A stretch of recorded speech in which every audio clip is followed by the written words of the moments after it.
execution, we're calling it the right practice, but it's not that myself or the execution team, we follow the right practice, but we just came to develop a way to make sure that we as a team, when we do execution, we do it the way that the sign technique, processes, policies, regulations, laws, market rules, everything is followed.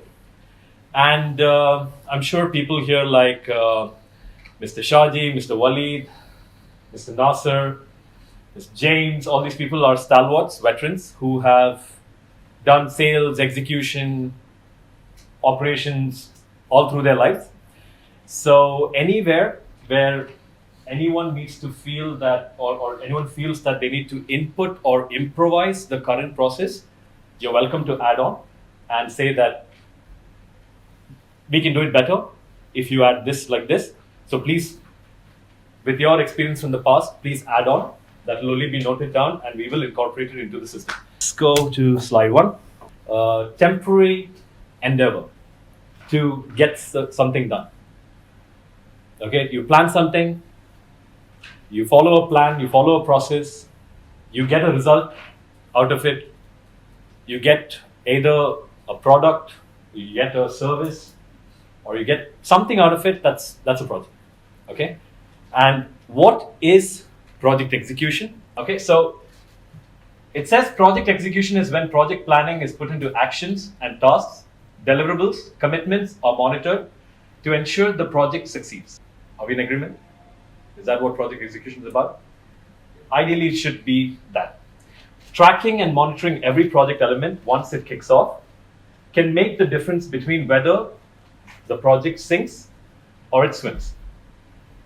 So, few points that we follow or we should follow in execution would be communication on time with all parties, being on track with general main contractor, subcontractor with the program, ensuring all methods of practice are in line with regulations, laws, contracts, policies, whatever. The next point is very, very important to all of us.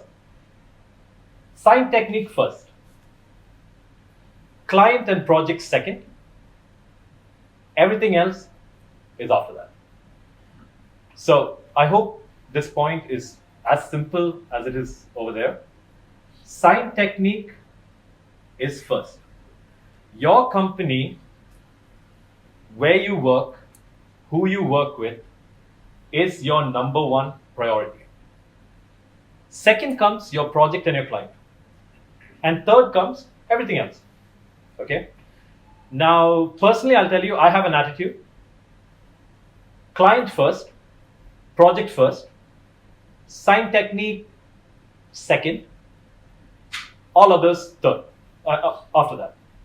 Now, this is my attitude, but this also is not correct. It should always be sign technique first, project second, or client second, all others after. As we go down a series of slides, we'll understand why this is. Then monitoring and keeping track of payment cycle of the project. The best practice is when the project pays and then you pay. Sign technique is so well off, or you can say so cash rich, that we always pay first and then we wait for 365 days to 480 days for payment collection. This practice is not nice, it's not good. Imagine this is your own business, okay? This is your clothing line, this is your bakery, this is your restaurant.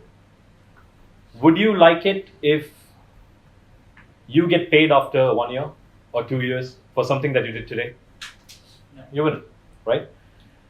Like how it would be your company, Sign Technique also has the same thing. The best practice is when you receive a payment and then you pay your suppliers, your installers, your whoever. The only one scenario that cannot be paid later are all of us. We need our salaries on time. Then only we can work. We have plans, we have families, we have this, we have that. If Sign Technique is paying us on time, then we should definitely look at the right practices for Sign Technique. Do you agree or not? Yes. Agree? Yeah. Okay. Then, updating costing sheet on a weekly basis to understand project financial position. Now, we make a costing sheet for a project. We're at, so when I make a costing sheet, normally I'm at 2%, 5%. Summer will be like 15, 20%. Matthew is like a 25, 30%. James is like a 25 to 35%. Rohit, who used to work with us, is like a 55, 70%. Waleed is like a 15 to 25%. So you see, all variable costing margins, right? Now the thing is, we set this at the beginning of a project. The only time we actually look at it is when we prepare an ODF, when we get an order. That's the second time we look at it. And the third time we look at it is when we are spending money from the project. When we are receiving money into the project, we don't look at it. But when we are spending money, Mr. Shaji will ask, why are you spending money? Mr. Augustine will ask controls, commission people, what is wrong with you? It's not costed. Hussein will ask, what is happening? Mr. Nasser over there will ask, okay, this is not good, what to do? So we are only looking at costing sheets twice or thrice from the project cycle, which is not a right practice. Costing sheets should be updated every time someone in the project makes a change. It could be a screw, it could be a tape, it could be a wire, it could be man, it could be that, okay, let's say we have a project with Mr. Waleed and he took Mr. Nasser's help to go to site. Mr. Nasser, to take him to site, there is money involved. He can go for free because they're friends. But as per the project cycle, it costs. So if he's a man who's paid 300 dirhams per hour, that amount should be put into the costing sheet then and there. What will happen? We'll all end up in negative in every project. But at the back of your head, we should have this practice that this should be incorporated. We might need to do it, we might not need to do it. That's a different thing. But we should be alert about this. Okay, so updating costing sheet on a weekly basis is not a practice by any of us, but let's see how we can develop it going further, all right? Finding ways to increase profitability while minimizing loss. Does anybody care about this, or only the sales people care about this? Because I know that execution people don't care about this. Whereas we should care about this. Execution people are the real people who should care about this. But I know that in my team, I cannot ask Arun, Grego, Mohan, all these people to increase profitability because their task is not to do that. I'm not saying job description is not to do that, but the task they do on a day-to-day basis is not to do that. But the people involved in the execution, like myself, Mr. Augustine here, Mr. Waleed there, and the sales people, it is our duty to make sure that we increase profitability and we minimize loss. In every project, I'm sure you guys have all experienced this, we will be spending something extra from the project, some way or the other. Wena will tell you that we are giving free services to a lot of people, to lighting designers especially, because their demands are so high and our resources are so low. It's a fact, our resources are low. To meet the demands, what we do, we pump in extra resources, and it costs money, right? It's not Wena's fault, it is not the lighting designer's fault, but it should be our thought that when the lighting designer is asking this, and when we have deployed so many resources, what do? Suddenly James comes up with a brilliant idea.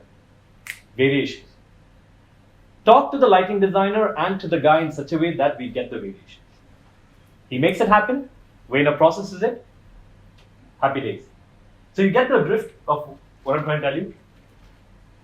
It is very important that in a project, in execution, you minimize your loss, and each and every opportunity you get to make profit, use it. Abuse it. Dilip has abused Arab Tech. He's done such haram to Arab Tech. Company first, so yeah. Exactly, company first. So he's done it. But when he did it, he didn't realize it. That's reality. But then when Mr. Shaji told him that, do you know that you did very good? He realized it. But these are things that once you get into the project, you have to make. So now we both are in a project where profitability is very low. But now what we are doing is, it is our job to increase profitability and minimize loss. Because at the end of the day, neither Mr. Shaji, Mr. James, or Samar, or anybody want to see negative net profit. Negative net profit means if your gross profit is positive and it's not above 15 to 18%, you're automatically in negative net profit. Negative net profit is a loss. It's a loss. Okay? Have this mentality in your head when you do execution of the project. When you do sales of the project, it's a completely different topic, which James will cover. But when you do execution of the project, please have this at the back of your head. Cool?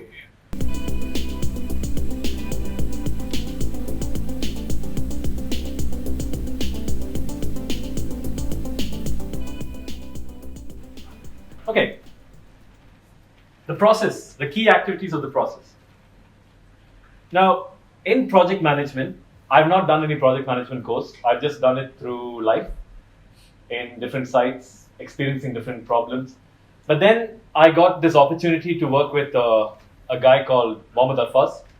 He went and he got PMP. 98% he scored in project management. I learned this from him. Okay? It's called the Project Management Book of Knowledge, the PMBOK principle. It says that you can execute any project of any size or any complication if you follow these processes. Very simple process, it's not very complicated. You initiate something, you plan something, you execute it, you monitor it, you control it, you close it. How difficult is that? Very simple. Right? He showed me how simple it is. But the problem is, when you put it in practice, it's a nightmare. Because what happens is, Matthew initiates, Matthew and myself plan, say I'm executing, I don't update Matthew.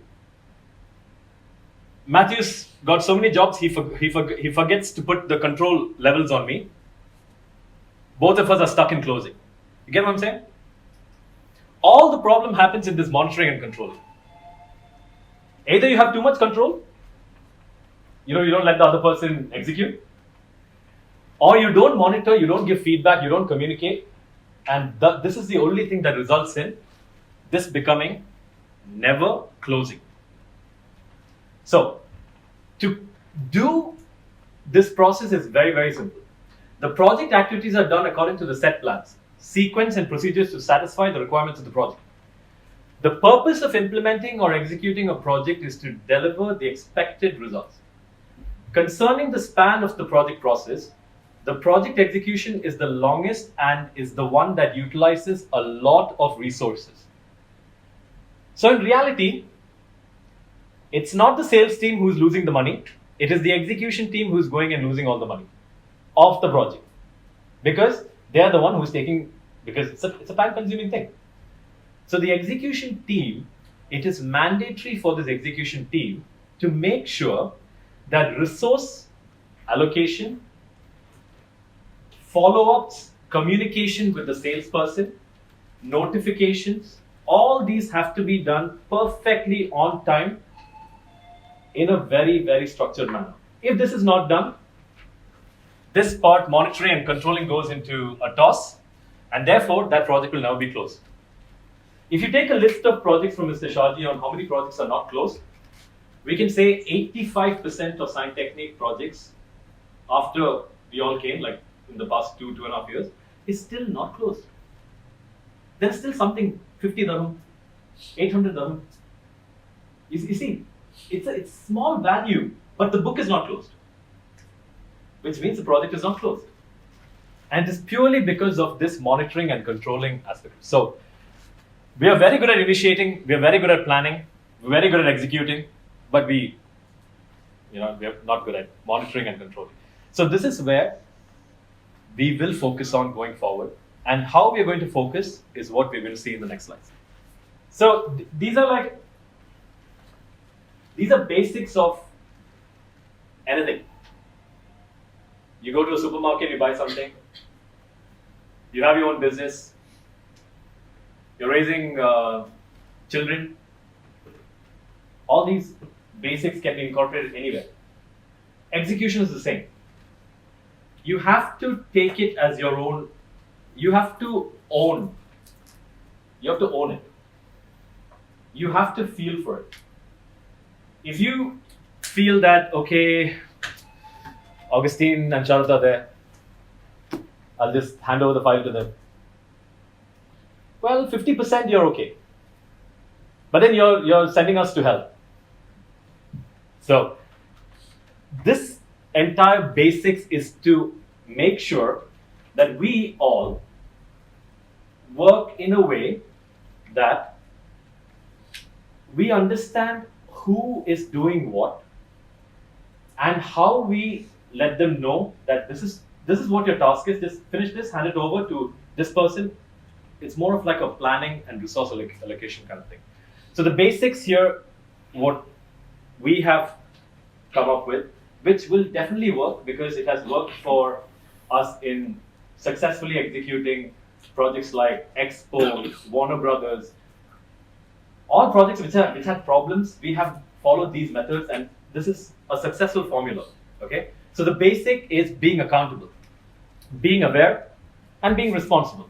Okay, now one thing I know is everybody here takes accountability. Veena is number one at it.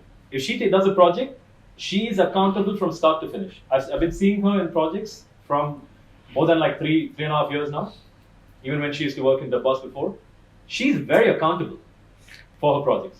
Okay, she's aware and she's responsible. So she takes all the basics. Okay. On the other hand, I have my own teammate, say Arun. Arun is aware, Arun is responsible. But accountability, he will tell me, listen Sharat, let's, help me out, let's do this together. Which is also ticks all three. The question is not about every individual has to be accountable, responsible, and aware. Every team has to be the three. You can have one of each in a team. You don't need to have one person doing all three. Then that one person is taking a heavy burden on himself or herself.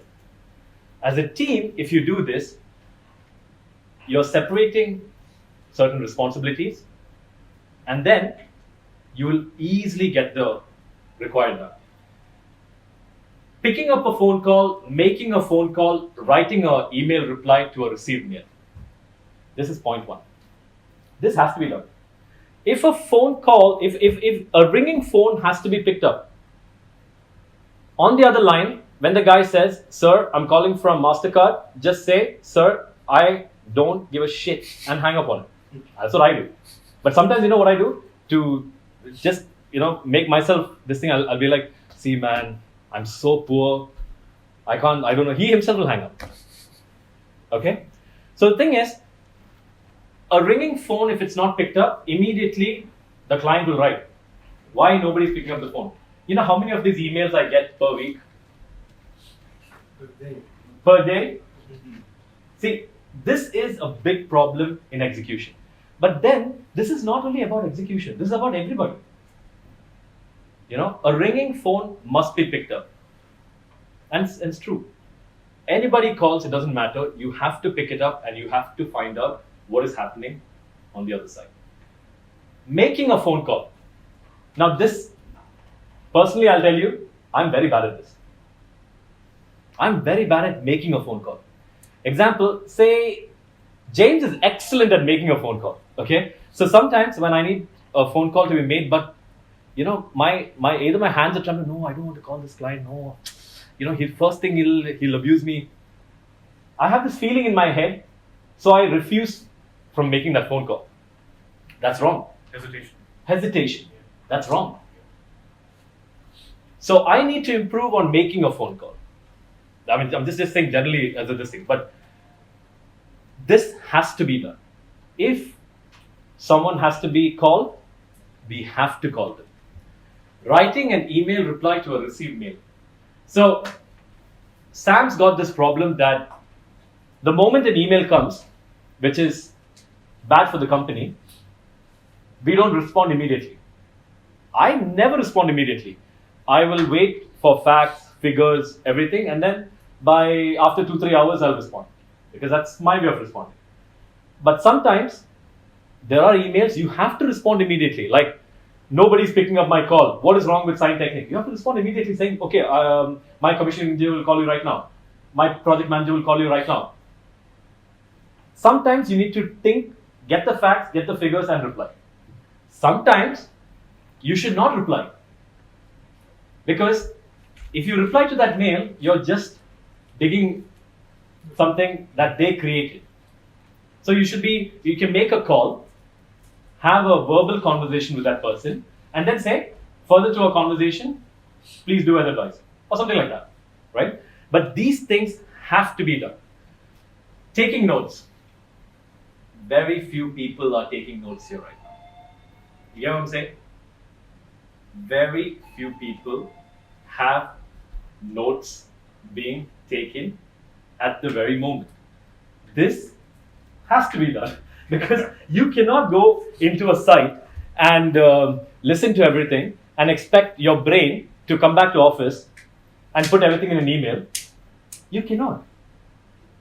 We have phones, we have iPads, we can record conversations, there are so many ways to take notes. But please remember that not taking notes means you guys are wrong. So please take notes wherever required. Okay? Delegating. Informing relevant party. Now, so assume that we go to a site, we take notes. Okay? But we don't delegate it to the right person. Then what happens? The task is not done. So Arun takes notes in the site. He tells Mohan that, Mohan, you have to commission this panel, this port. That's the right practice. Okay? Dilip takes notes always in the site. I've seen him for 2 years. He takes notes. He always makes sure it's communicated with the manufacturer, with the client. These are all good practices. Okay? There are many times where I think that my brain is smarter than my hand and the notebook. But what has happened is I've missed at least 2 points out of 8 or 10. So then, luckily, in my site meetings, I have someone with me. So that person would have taken the notes. So I refer to that person's notes. But remember, taking notes in execution or in a site meeting is very, very crucial. And informing the relevant party. That means you have taken the notes, you have given it to a subordinate to work on or someone to work on, but you have not communicated what has happened as minutes of that meeting with the client or with someone else. This also is wrong. It should be done. These practices should be done in every project, every day, every time. Not blaming a team member or company process. Big topic. So, see, there is a Matthew and myself. We went for a leadership training program by ESI. Matthew topped from our entire division. Not out, between all the divisions, Matthew topped. So he can tell you that there are few kinds of managers. Okay, you have the supporting manager, you have the coaching manager, the occasional manager, and you have the adaptive manager. So these kind of managers are a supporting coaching manager will be that kind of manager like, okay, he understands that his person is weak or she's weak, calls him or her, and teaches, coaches, guides. This is that one kind of manager. Adaptive manager is, I can say I'm kind of like an adaptive manager. Based on the situation, I'll just adapt and get the necessary done. This is also, it depends. Like you could say adaptive is also a situational manager. Based on the situation, you just get tasks done. Then you can have a manager who goes like this. So you have so imagine I'm Rawod's manager. Okay, just a small role play. So right now Rawod did not pick up his phone. When Shekhar is calling. Shekhar is calling.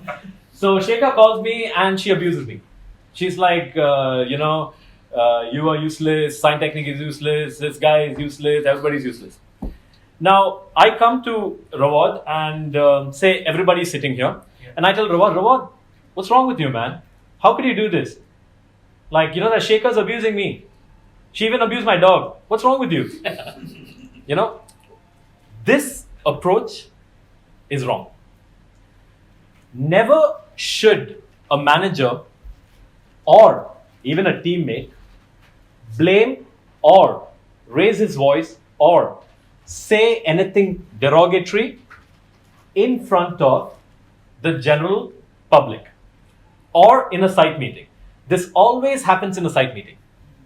In a site meeting, classic example is BTD. You have Varghese and you have Kannan. Varghese is the manager, Kannan is the guy who does everything. So in a site meeting, Varghese will say, Kannan, why you didn't do that, man? How many times I should tell you? Wrong. Okay? Whereas, the right approach is, okay, madam, we will try to fix it. Let me and Kannan go back. We will see how we can do it. Please give us a few hours or a day or 2 days. We'll come back to you with a solution. This is the right approach. Then, Varghese takes Kannan. When they're going in the car, you can be like, what is wrong with you? Why you did this? How you forgot? That is okay. That is okay. But never in front of another person or in front of the team, you should blame. You cannot. You don't have the authority. It is wrong. Okay? This is one part of that. Another part of blaming a team member is, Mr. Shaji didn't approve.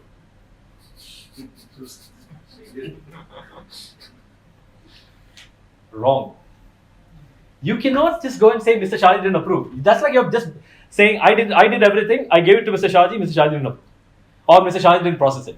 Or it's on his table and it's like sitting there for 5 days. Wrong. What is the right approach to this? You don't have to blame your team member. Whereas, you can take that, go to him, inform him, by a written conversation, by an email, CC James. James will follow it up. Or Nasser will follow it up. Or the line managers. Everybody can follow it up. Sorted one-to-one. Exactly. Or sorted one-to-one. Don't escalate. Yeah. Never let this escalate. Never blame the team member. Because see, the thing is this. It's very easy. It's very, very easy for me to let everything on Mr. Augustine, Mr. Arun, Mr. Mohan, or Timothy. I can just say, Timothy, it's all your fault. Okay, James, that's Tim. So, but the practice is wrong.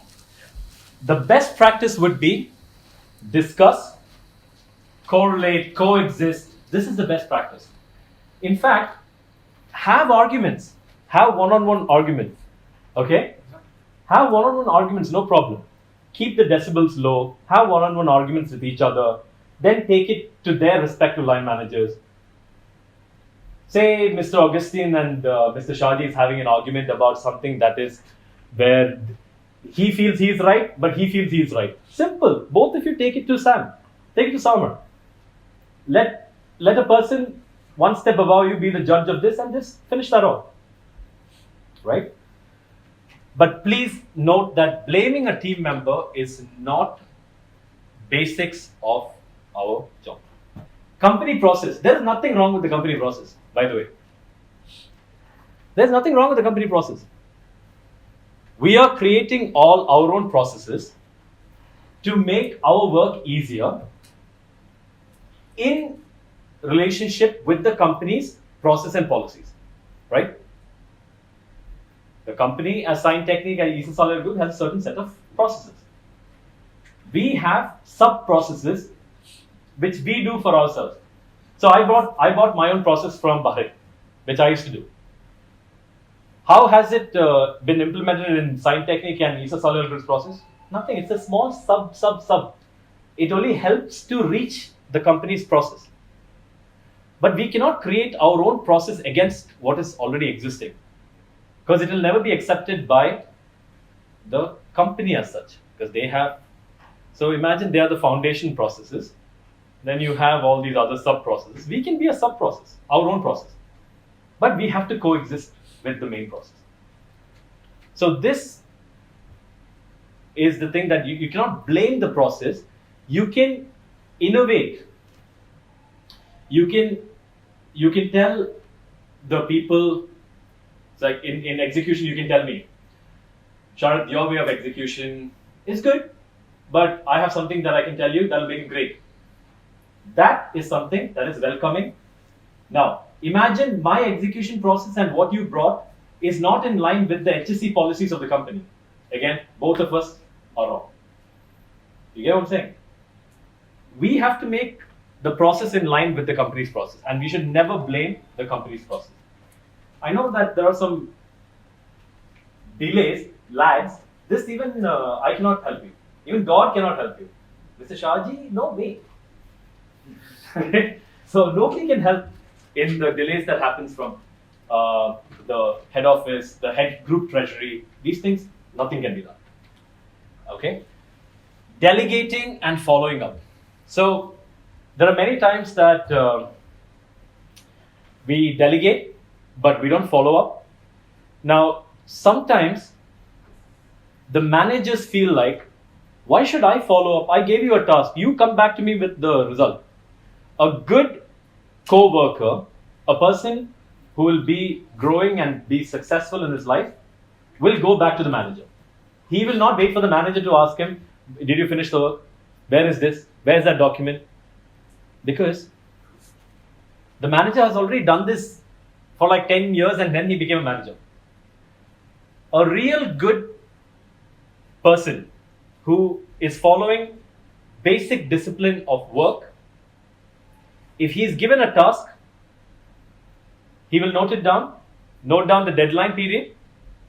If he is not able to meet the deadline, he will inform his manager, please sir, I cannot meet this. I got this, and this. Can you please buy some more time? And the manager will definitely, he'll understand his colleagues' work pressure and everything. And he will get that time, right? This is good practice. Supporting and coaching team members. Everybody has to do this. I mean, that's what we are, managers, heads, assistant managers. How do they get result? when they support and coach and guide their team the right path. So if you just say, Robot, do this design. I need it by tomorrow afternoon. Sorry, yeah, because he's very close to me, right? I mean, in terms of proximity, that's why I'm like asking him. So, and then Robot says, Robot does what he feels like. What says F off? No. He will do his design and he'll give it. Yeah. Okay. Now, me being that just the delegating manager, I will take it, go to the client. Client will thrash me all across the site. Short. Okay. Then I'll come to Rawad and be like, I will thrash him all across this desk. Okay. Now, what is the problem? I didn't even give him an instruction. What the client told me that I want my bedroom to be designed, but you designed my bathroom. You get the drift. Project briefing. Briefing, It is very instruction, important. guidance. Yeah. All these things have to be given properly Yeah. to your subordinate or your co-worker for that person to give the best result in the shortest span of time. Otherwise, Rawat is just sitting and drawing, which is wrong. So this is very important for managers to support and coach their team members. Okay? Contractual letter writing. Now this, guys, seriously, everybody here has to learn how to write letters. You have to learn it. It's a no-brainer. You have to.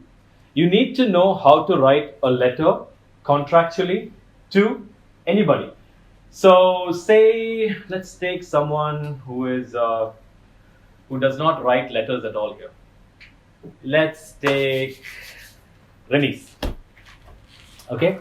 Renis is design lighting control. He's got no reason to write any letter to a client. Yes? No. He has. He deals directly with the design people and the QS and all these people of a contracting company, or if a project goes legal, your emails are worth nothing. Only a letter in the letterhead. It does not need to be sealed. A letter in the letterhead is valid in court. If it's sealed, it's coffin in the nail. Nail in the coffin, sorry. So please practice letter writing. You go on LinkedIn Learning, which is free for all of us in Eastside. Yeah. Letter writing, you can learn it within like 2 days. So please try to do this all by yourselves. If you guys want quick help, I can help you. James can help you. Like, we can take a few examples and we can just show you how to write letters. It's always about filling in date, document number between any letter. It's just, these are main things, yeah? Okay, next is knowing the name, contact detail of every person in a project site, from the technician, installation supervisor to the project director. Okay, now I'll tell you what, very few people practice this. But this has to be done. You know what happens when you do this? You got them all. If anybody here makes an effort to make friends with the security guard, the coffee guy, the QS, the design engineer. It's important. Sorry? Okay. The man on the gate who will allow you to parking inside. Yeah, that's the security guy. Okay. So you're right, absolutely right. So if you imagine, I mean, what do we do going to a site? What do we do going to a site? We need a good car parking. We need a good coffee. We need to make sure we are not waiting at the reception. We need to always have the design engineer or the quantity surveyor, who's the lowest of the site team in the office, in the site office team, to be our friend, because he'll always, meeting him is no problem. Meeting a project director is a big problem, but meeting him is not a problem. Just going and sitting in front of him because he's your friend, you've made friends with him already, then step up the game. Electrical engineer, MEP manager, project manager, project director, easy to step up this game. This is how we work in projects. Okay. In execution, Mr. Walid will tell you, Mr. Nasser will tell you, all these, James will tell you, all these people have been doing this for years. But this is applicable for everybody. Eric, it's applicable. He's sitting and designing over here, but when he goes to a site, he needs to know all these people. It's applicable for everybody. If I tell Mr. Mohan over there that please do this, he'll say, no, Sharad, no. I prefer the senior electrical engineer or the MEP manager because they are technical. What will I do with a design guy, QS or something like that? Because they are commercial, or the QS is the commercial guy, which is true. But whoever you need to know in the site who will benefit the company and you must be known and noted. Studying the project from materials, project timeline, having your own plan, discussing the plan with your manager, getting approval from the management. This is a basic timeline of studying the project. Now, when you start a project, if you don't do this much, right, then we are not going anywhere. Most of the time, we know the material. We don't know the project timeline. We have a plan. We discuss the plan with managers. We manage like at least 60-70% approval from the management and other people,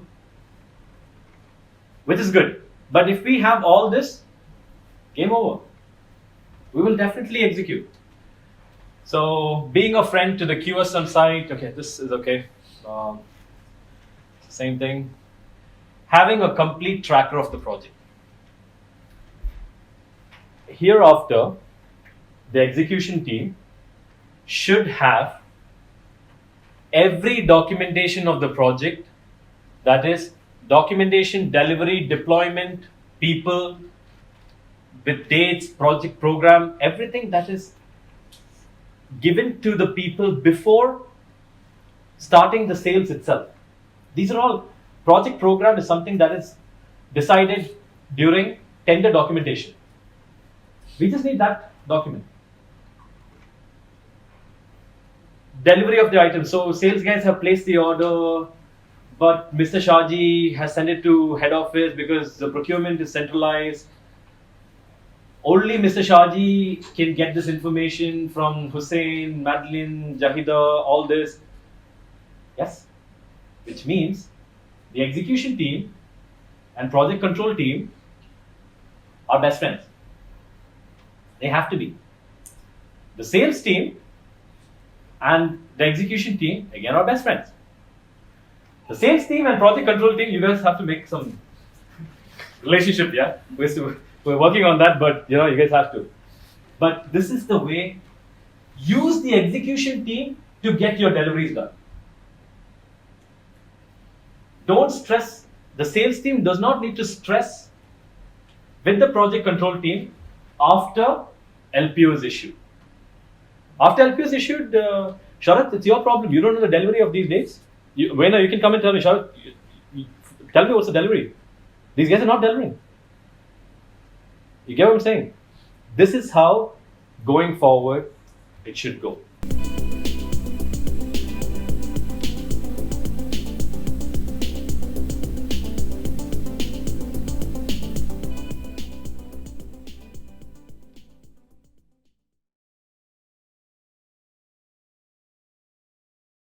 Project planning is the first thing. Okay, so you get a project, now you are in a state where you know that you're in the top 3. You're L1 or L2 or L3. Immediately start your exercise with the execution team. Because this is the stage where it could have mock-ups, it could have samples, it could have certain things that we need to coordinate. This is where project planning comes. Now, what is project planning? You are planning what you're going to deliver, what you are designed, or what the design is, what is going to be ordered, find out from the site how the site condition is, as opposed to the materials that's being ordered. The execution team should confirm that, okay, there is a cove, and this cove is zigzag or in curves. So this many kind of accessories is required, this many connectors. This is not the sales team's job to find out how the site condition is. Agreed? Yes? It's supposed to be the site people's job to find out what the site is, how curved their codes are, or how the fixing detail is, how the wiring is, how the control system is. This is the job of the execution team. Without visiting the site, you cannot, you should not, you're not allowed to. Purchase requisition for any project should be checked by someone in the execution team before ordering. Execution team and the sales team has to plan the project together. Then the project control team will validate and conduct the procurement. The sales team has to finalize the procurement requisition. But the validation and initiation of the procurement requisition should come from the execution team. Topic was, what is project execution? From LPO till closing the job and getting the last dirham is execution. And this has to be a joint effort by all of us. So the sales team does project planning with execution team. Procurement requisition, they finalize it. Execution team initiates it. And project control team validates it and conducts the procurement. Project control team must and will provide status tracker and estimated time of, it's ETA, I made a mistake. ETA for every project. This is important. They're doing it. Only they know where the material is. But the sales team are the only people know what is the status of the production. See, project control team only knows when the material is ready and it is packed and it is in correct? Pallets or something like that. Only when weight and volume, the word comes, then only Mr. Shaji is interested. Until then, the sales team has to liaise with all the manufacturers and say, where's the material, what is the date, okay? So this kind of communication has to happen. So then project control team will communicate with the sales team and the execution team. This, once the project starts, it is two people should be in the CC of that email, or the two. When you say, if Hussein is communicating in Warner Brothers to Dharmesh, it will be Dharmesh, Grego, both of them. Because one guy is the sales guy of the Warner Brothers, other guy is the execution guy of Warner Brothers. This is how it should go.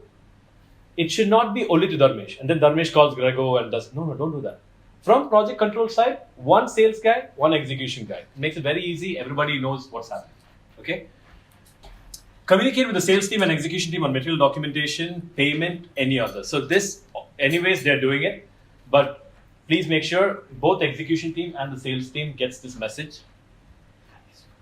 Facilitate the above to help the execution team. Yes. Arrange deliveries to site in coordination with the execution team. This also, the project control is already doing. Execution team will do project planning with the sales team. After that, project management planning. The difference between project planning and project management planning is, project planning is the full thing. Project management planning is what is the site related activities. All right. Message has to be clear. Communication has to be there on a day-to-day basis with execution team and sales team. Minute site meetings, email them to sales team, site contractor. Okay. Each and every meeting that happens with execution team, we have to inform the sales team, we have to inform the contractor what the meeting was about.